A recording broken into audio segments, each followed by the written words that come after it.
Cloud. Well, hello, Barb Hannon. Hello, Michelle Magner.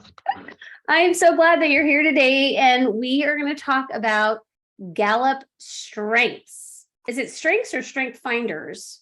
Well, it was formerly called Strength Finder, and a lot of people still use that because that's what it was. They have changed it to Clifton Strengths. Okay, now. Clifton Strengths. But they were all developed under Gallup or within the Gallup organization. Yeah. Okay. Yeah. So I did my assessment, I would say 6 years ago, and completely identified with my top 5 strengths. And then over time, I've had family members do it, which I think has actually really helped us as a family unit. And how I want to talk about this today is what they are, different benefits of taking the assessment, and then really integrating in, I believe, how this is something that can help people as they're on that caregiving journey, because we get so frustrated and feel like we're beating our heads against a wall with certain family members. And yes. I talk a lot about values being really important. And I just think this is a super tool for people to understand at least how they are wired, even if you can't get your family to do it too. Right. Right.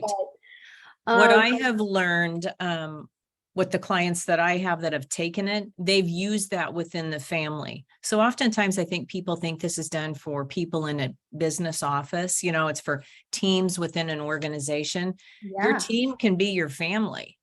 And I know some families that all the kids have taken it, both parents have taken it, they've had coaching around it, and they just said our lives are so much better because they understand where the other person is coming from. Yeah. I mean, the strengths are actually based on how you naturally think, feel, and behave. It's not necessarily a personality test. Hmm. They have over 50 years of research behind this at Gallup to do this. And they break it down into 34 themes. So you may possess a variety of talents that fall within those themes. Mm-hmm. And in Gallup's language, you'll hear it called strengths, like we call it the Clifton Strengths. Those are when you take your talents, use those, and use them every day and do them to the absolute best of your ability. That's kind of a roundabout way of That's so good. And saying it. The themes fall under different categories, or how does that work? Because like some are relationships, some are Right. There are different themes, and I like to actually refer to those as sometimes like your leadership style. Like, where do most of yours fall? Say, for example, I've got your top 5 in front of me, and there's a relationship building theme. Maybe your themes that rate at the highest within the 34, those that through the assessment, they will put them in an order per se to where those show up most often. Okay. We have all the themes within ourselves, but we may not use them as often as we would. So you may see some down in the 20 through 28. You still have it. You just don't use it as often. So people go, oh gosh, that's number 32 for me. Okay, it's okay. We still have them. You just don't use that. That's just not your natural way of thinking or behaving. So you can still access a different theme if you like one of the other ones better. Well, if you like it better, but me as a coach, what I try to point out is, let's look at that theme that may be lower on your list. And how can that show up or present itself in one of your themes that's up higher? I always like to think of it as having maybe a cousin or a relative that's up higher on the list. Okay. So for example, can I use you for an example? Yeah, go ahead. So mine are, what were they in order? This is what I have for you: individualization, communication, yes, arranger, yeah, maximizer, yes, and positivity. That's it. So the two that I would like, because of your background and what you do, if we look at individualization, I will give you the Gallup language behind that. Just a little short 2 sentences. Okay. This is what Gallup says. People exceptionally talented in the individualization theme are intrigued with the unique qualities of each person. They have a gift for figuring out how different people can work together productively. Okay. Ooh, Right. Isn't that powerful? yeah. I love that. Right. And your Yeah. second one is communication. Communication, somebody high with communication generally find it easy to put their thoughts into words. They're good conversationalists and presenters. Hmm. So say, for example, you have worked with the senior population for a long, long time, Right. correct? Yep. And So, families and mhm. so if you can identify the individual things within each person and then be able to communicate those back to them, that to me is like acknowledging them. You really see them for who they are. You don't just lump them in and say, oh, they're in their 80s, that's just how they are. No, you see Right. those each person as an individual. Mhm. That's And you absolutely may, true. and you can figure out how could they work together. Maybe it's the staff at a retirement home. Maybe Mhm. it's your family. What if you had your family's strengths and you could say, you know what, this is how we're going to work together. So when you have one of those questions like, hey, let's think about a vacation this next summer. Do you guys have Yeah. any ideas? Well, one person may be hesitant, not ready to share because they may have a strength where they need to think about it for a little bit, or a talent theme that's up high. But somebody else can just rattle it off. Yeah, Grand Canyon. And okay. And then you think, gosh, he just can't make a decision to save his life. And like, no, there's no comparison. Themes are neutral. There's no one is not better than the other. It's just how Themes are neutral. themes are neutral. Okay. Right. Does that make sense to you? Yeah, that totally makes sense to me. Okay. So Yeah. for a family that is on this journey, they would go out to the internet, and what would they look for to figure out how to take this assessment? They can go to gallup.com Okay. and they can look at the resources that are available to them, and they will see the Clifton Strengths. They can Okay. either choose to find out their full 34, all of their 34 themes, or they can choose their top 5. Okay.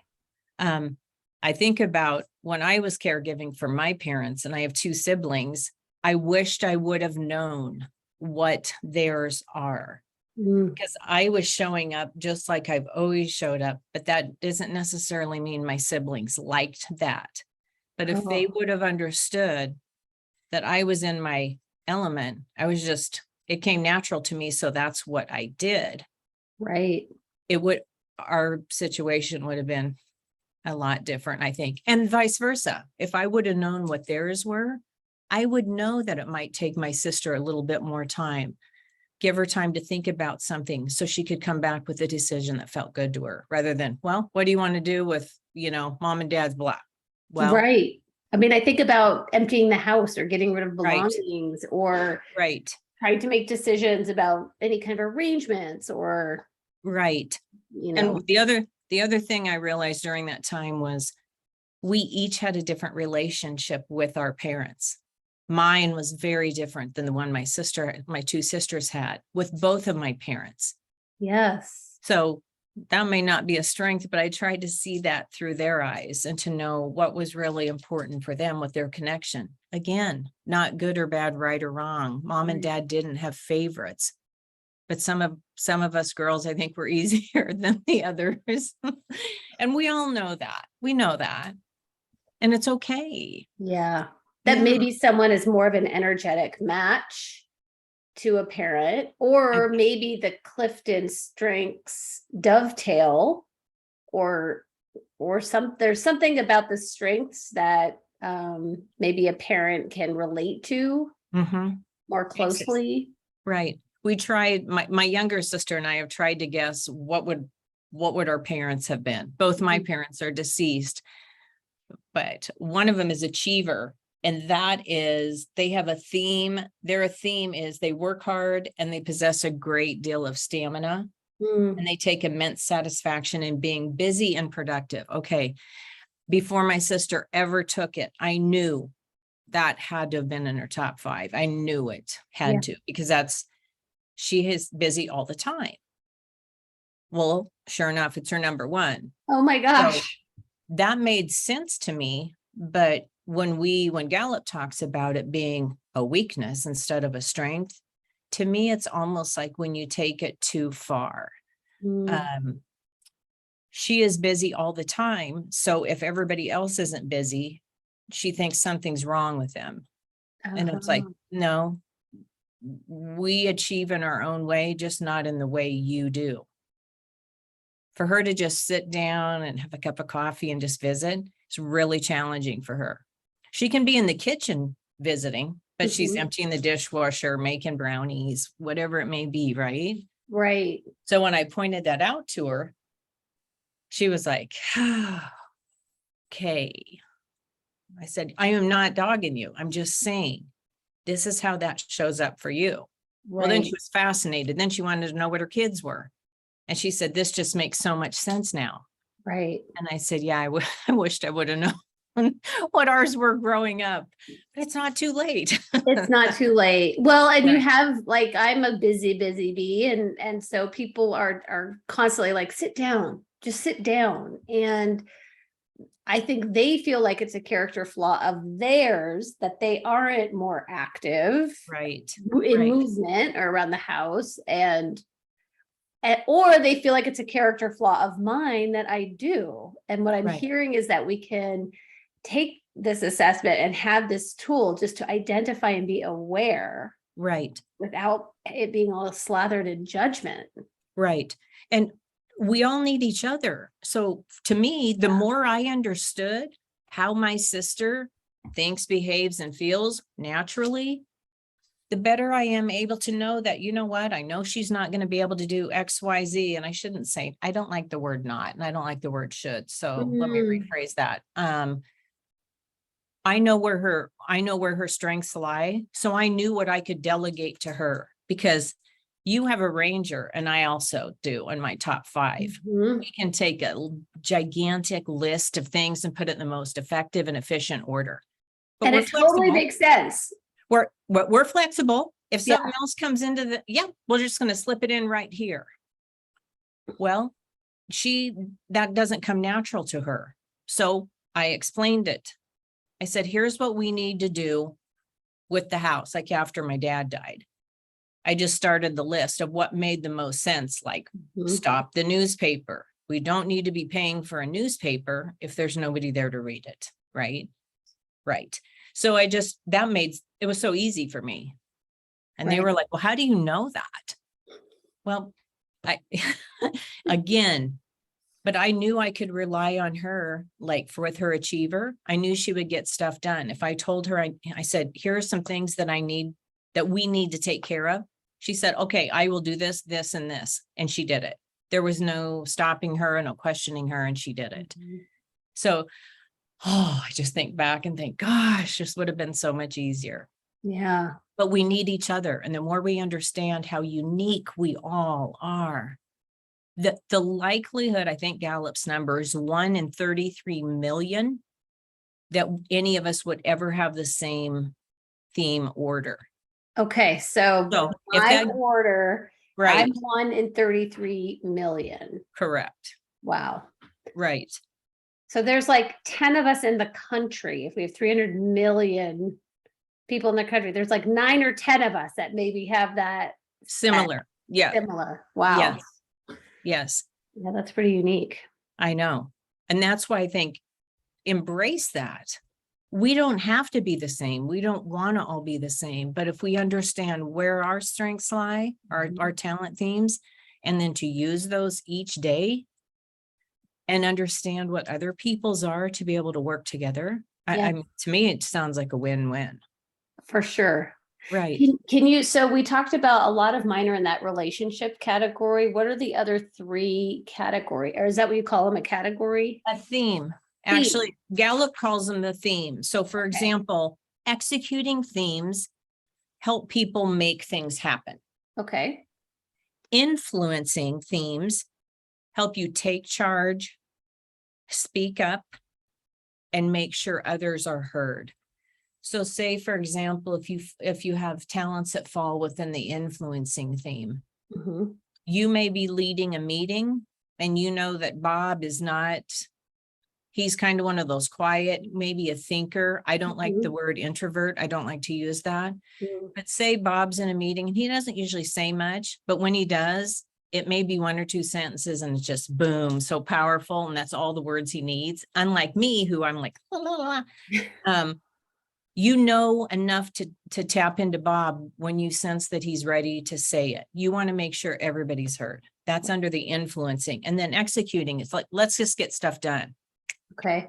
Let's snap our fingers and keep moving. Relationship building themes help you build strong relationships and hold a team together. Strategic thinking is the fourth one. That is identified as they help you absorb and analyze information that informs better decisions. So one of the themes is analytical.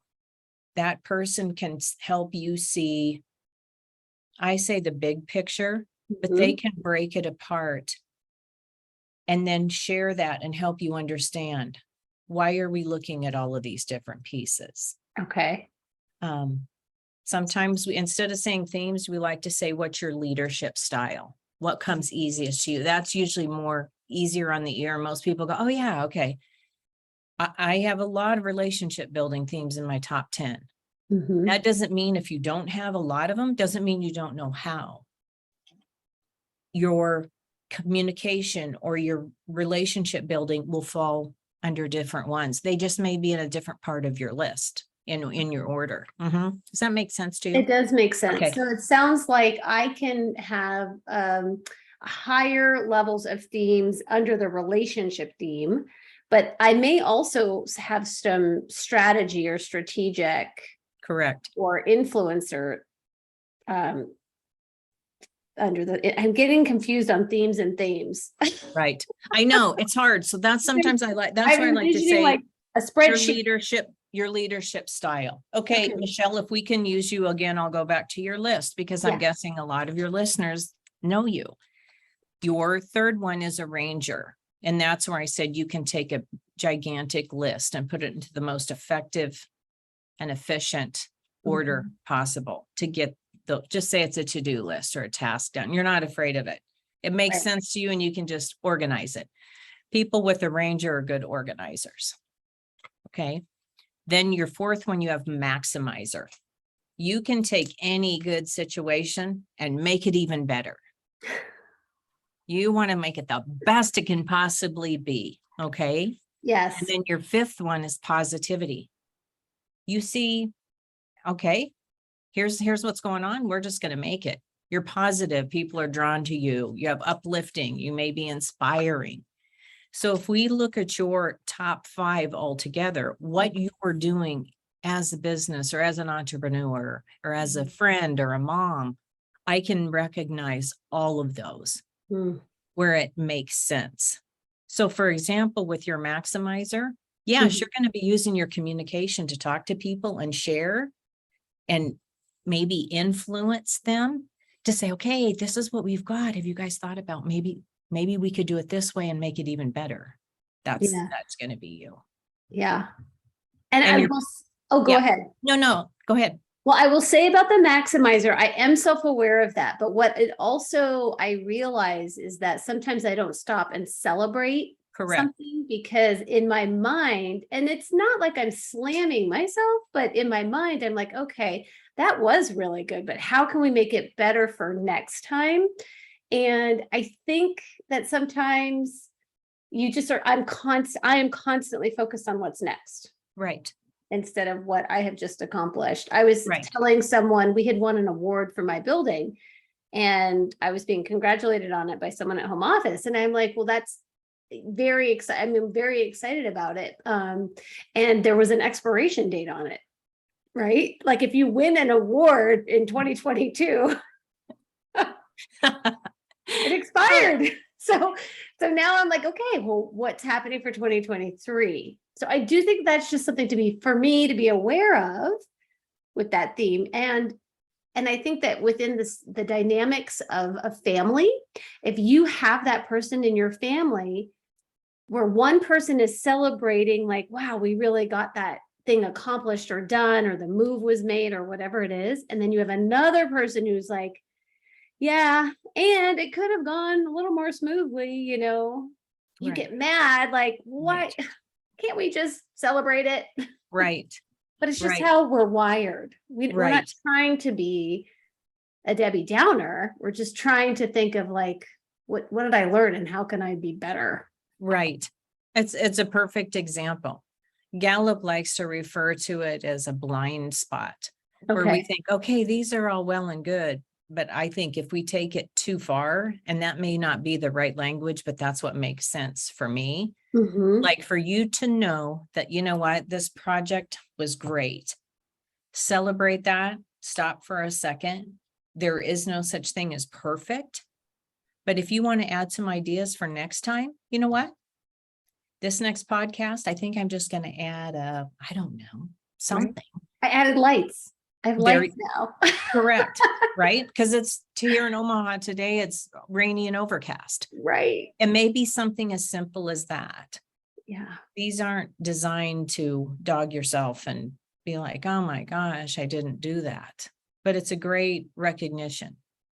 Yeah. I have communication at number one, so I find it easy to put my thoughts into words. Mm. I can take that too far by monopolizing a conversation. That's not good. Which you're not doing right now. It's good. We're in a good space. We're good. But I'm aware of it. And when Yeah. I do it, then I'm like, oof, stop talking. Stop talking. Yeah. Yeah. This is so interesting because to tie it to, because I have a ranger, right? So to tie it to a book that I just read, Standing Ovation Presentations, Finding Your Actor Type.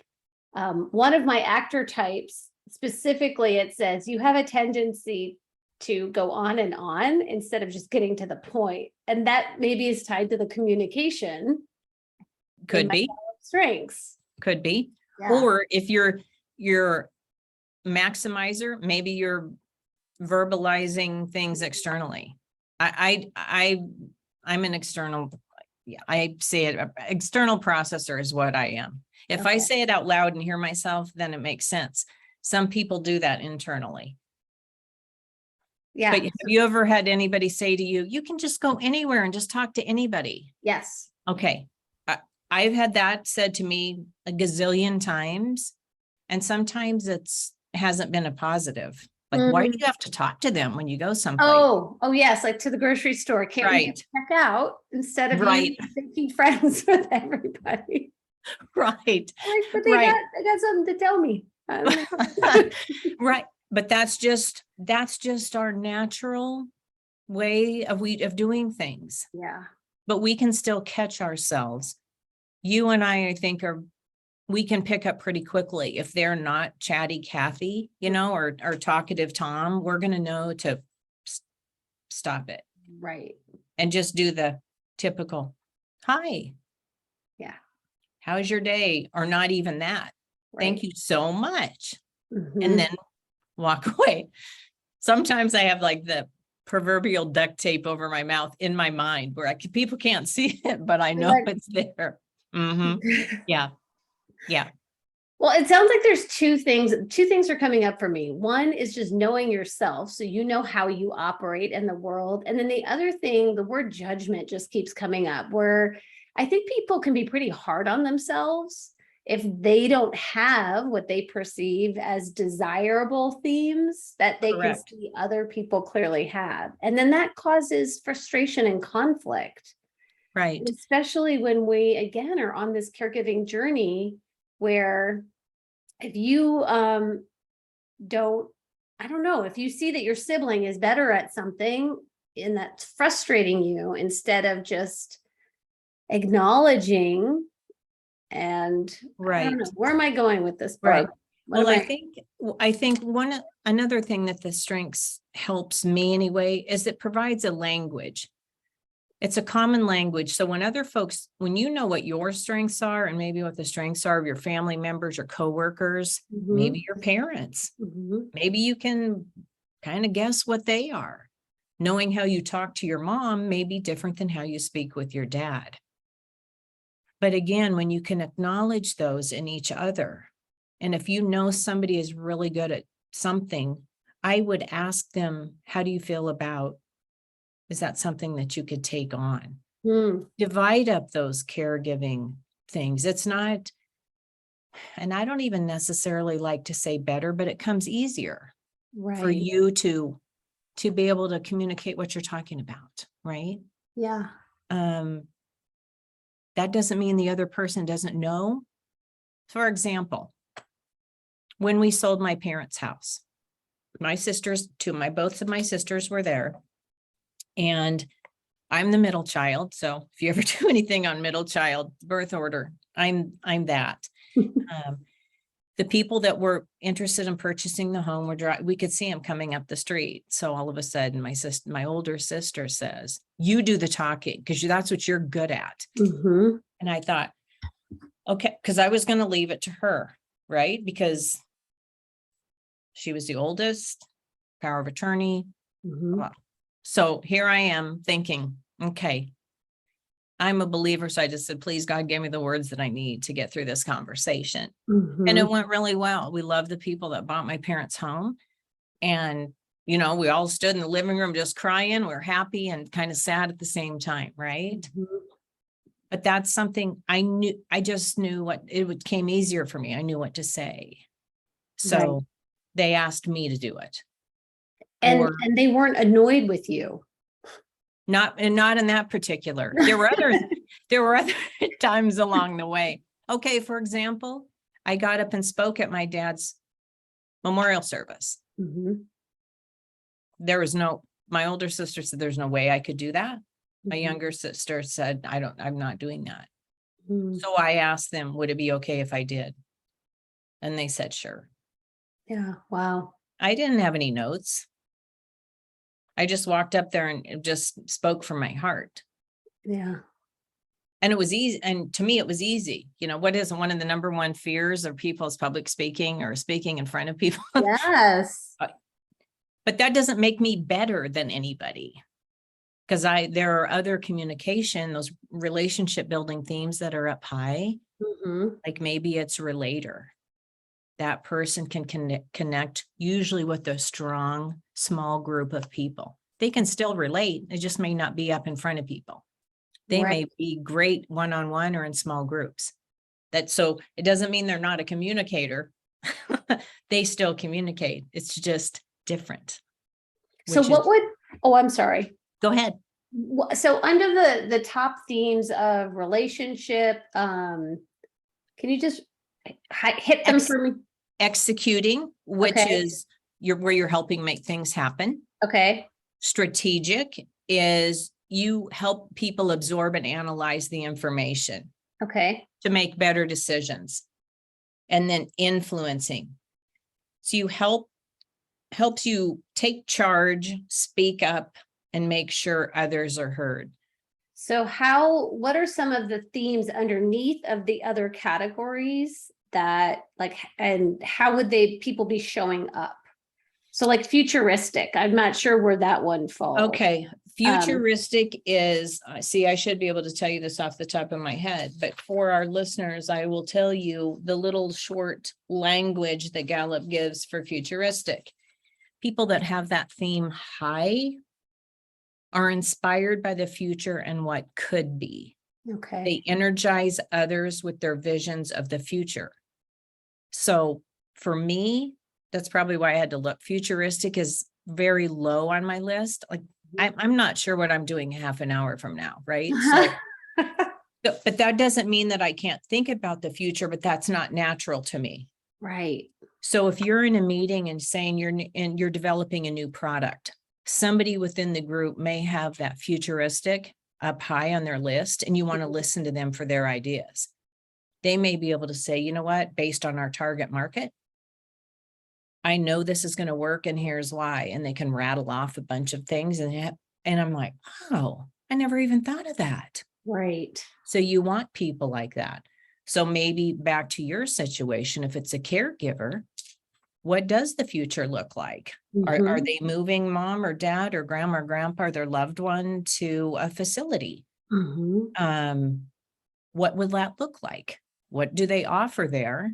And if they need to move to another level of care, what does that look like? they may be able to see that and share that to help everybody else make sense of it. That were, oh my gosh, all we know is mom and dad are moving out of their house of 45 years and into an assisted living. Okay, maybe that's all they can think about. Mm-hmm. But there may be that one sibling or family member that says, you know what, this is what I see. Because they may have strategic or futuristic high up on their list. And they may have futuristic high up on their list and see that, but then maybe they have execution type skills lower. So they may not be able to actually get in the trenches and do the work on something. Right. But that may be some other family member that can get in the trenches and do that type of work. Right. That person maybe have achiever up high and say, okay, I will call that lady that we've already talked to, and I'm going to find out what are the next steps in the process. Okay. Do you see how that may think, okay, totally. Now we're working together as a team instead of a bunch of family members fighting amongst ourselves, because it's anytime change, right? My coaching is around transition. Mm-hmm. We are in transition to me all the time. Mm-hmm. But that's what I call a big life one. Yeah. When you move from your home of 50 years to a different place, that's a huge transition for everybody. Yeah. So for me and my work, I do encourage clients to go ahead and take this assessment, and I just focus on the top 5 with people so that they can have a better understanding of how they work. Right. And operate, and then weave in some other things. But so now if someone wants to work with you, like they're having a huge transition in their life and they're like, you know what, I really connect with Barb. What she's saying is exciting me and I want to work with Barb. What would they do, or how do they do that? Or what kinds of transitions are you helping people with? What I've done most recently with my work is people in career transition. Say, for example, they were let go from their workplace of 25 years, where they thought, we're going to retire from here. We're going to get the gold watch and that's how it's going to be. Well, no, they didn't get that. So they had attached their identity, some of them, to their job title. So when you go from being a project manager to not being one, right, they really had a hard time of describing themselves. So I would say, how would you feel about taking this assessment to see how you naturally think, behave, and feel about things? Because so oftentimes some of them might say, I'm really good at math. Well, people, oh, well, then you should work with numbers and work in a bank. Well, no, not necessarily. So as a coach with people in career transition, we would write their resume together. And during that time, not only would they do their top, I usually had them do their full 34, but if we were working with their top 5, when we write their accomplishment statements and the work they've done, but then up in their summary statement at the top of their resume that tells about what their where their work experience lies. And then those next 3 or 4 sentences, how they work. And this Gallup language, the more they understand how they work, the better able they're to articulate that within a conversation. They know what they're going to bring to their next employer. But then when they understand their strengths, they know what they also need in that new job. Right. I mean, as much as I like to talk, can you imagine me working in a place by myself where I didn't have access to talk to anybody? I would be insane. Okay, so pause. Think about you, listener. If you work from home and you take this assessment and realize that you have communication in your top 5, that may be a light bulb for you. Correct. If you feel like I am just so lonely and isolated working from home, this isn't working for me. Right. That's been my example. These last 3 years during the pandemic, I haven't been out a lot. So Zoom has been my friend. Yeah. Phone, FaceTime. Once in a while, I may meet someone in person. But I realized, because I get my energy from other people. So if I'm not meeting with people or talking with somebody on a daily basis, I feel like I'm starving. And that is not a good situation. Some people, I mean, now with work being so different from how I came up, maybe it's a hybrid workplace. Maybe there's somebody that works from home. I mean, I have a friend, she can get more done in 3 hours in the morning with like her fuzzy slippers on than people can in a week. Yeah. But that's how her strengths play out. She's very good at that. Yeah, she can get on the Zoom call with her team at work, facilitate that meeting like a champ. Mhm. But she's better off to work alone at home and reach out when she needs to. So she knows hers, and it has made all the difference in her work. Well, and okay, so what just came up for me is if you are struggling on really anything in life, transition or the caregiving role or in your marriage or anything really. So you take this assessment, now you know your top 5, you have a general awareness, it can just bring so much clarity, I think, and relief and peace of mind. So Right.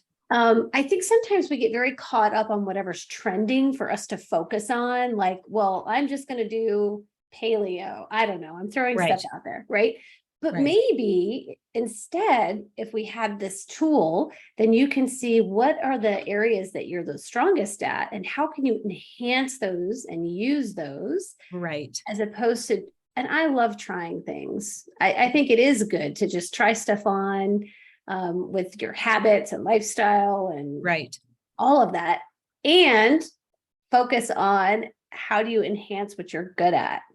Exactly. That's what Gallup, instead of, like, as I said, as I grew up, oh, you've got 5 A's on your report card and 1 B. What do most people focus on? How That do I B. get that B up? Yeah. Instead of, oh my gosh, look at what you've done in Yeah. these other areas. This is fantastic. That's what Gallup, we want you to focus on. Why not work and have it be natural to you? Work, play in your family, with your family. And again, it goes back, you used the word earlier, judging. There's Yeah. no judging. I mean, when you hear somebody say every single time, he always does that. But I always think, what's behind that? Mm. What is behind that? My sister had that aha when I shared 2 of her kids' top 5 with her. You would have thought I'd cracked open her head and she just was like, ah, that's why that happens. Right. Yeah. Like if she'll say, what do you guys want for breakfast?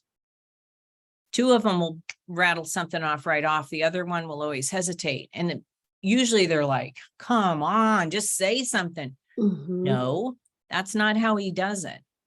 He wants a little bit of time to think about it because Yeah. he's thinking about what does his day include?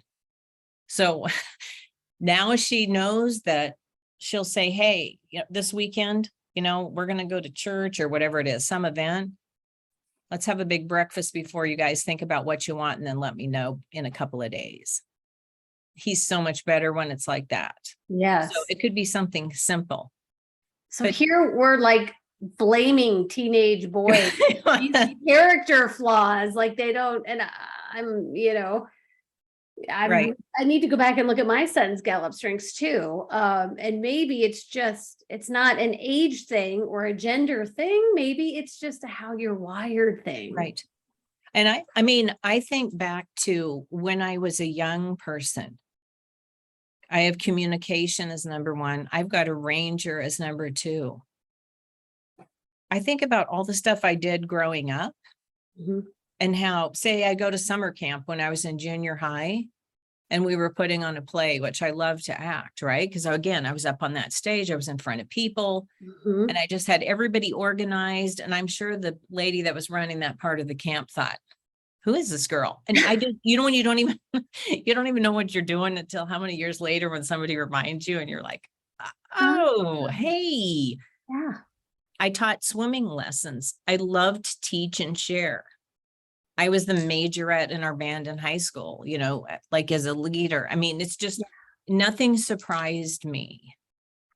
Or if I was in a group in college, right, I would usually be the one where I could kind of get a feel for the group and then I would say something. Yeah. So it doesn't surprise. These are innate.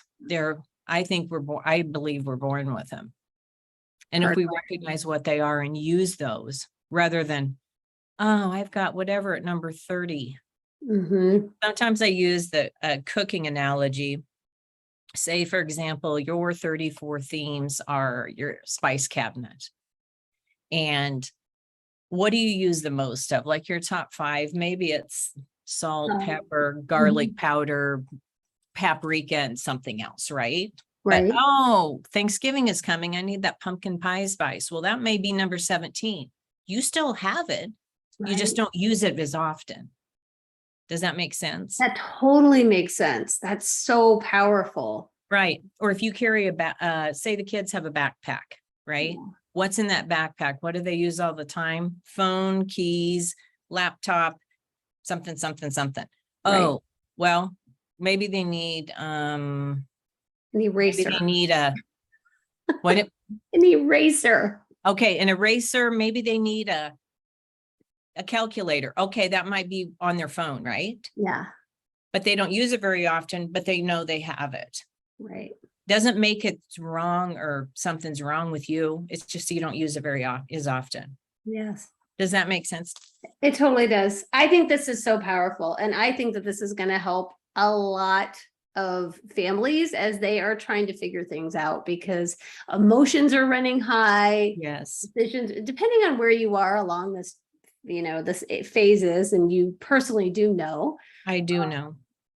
that I just think this is something that can be really valuable for people as they're at all the phases of the Right. process. Yeah. Well, and it's already challenging enough, right? Because it can be so hurtful when you see your parents changing or whoever your loved one is, whatever their age. Yeah. I just think, gosh, it doesn't have to be that hard. Because when I did it, it was really hard. And I wished I would have had a guide, like you, to say, you know what, this is normal under the circumstances, or this is what you can maybe expect. It would have been easier, but I'm so thankful. I grew up in a very small town and my parents had a lot of friends.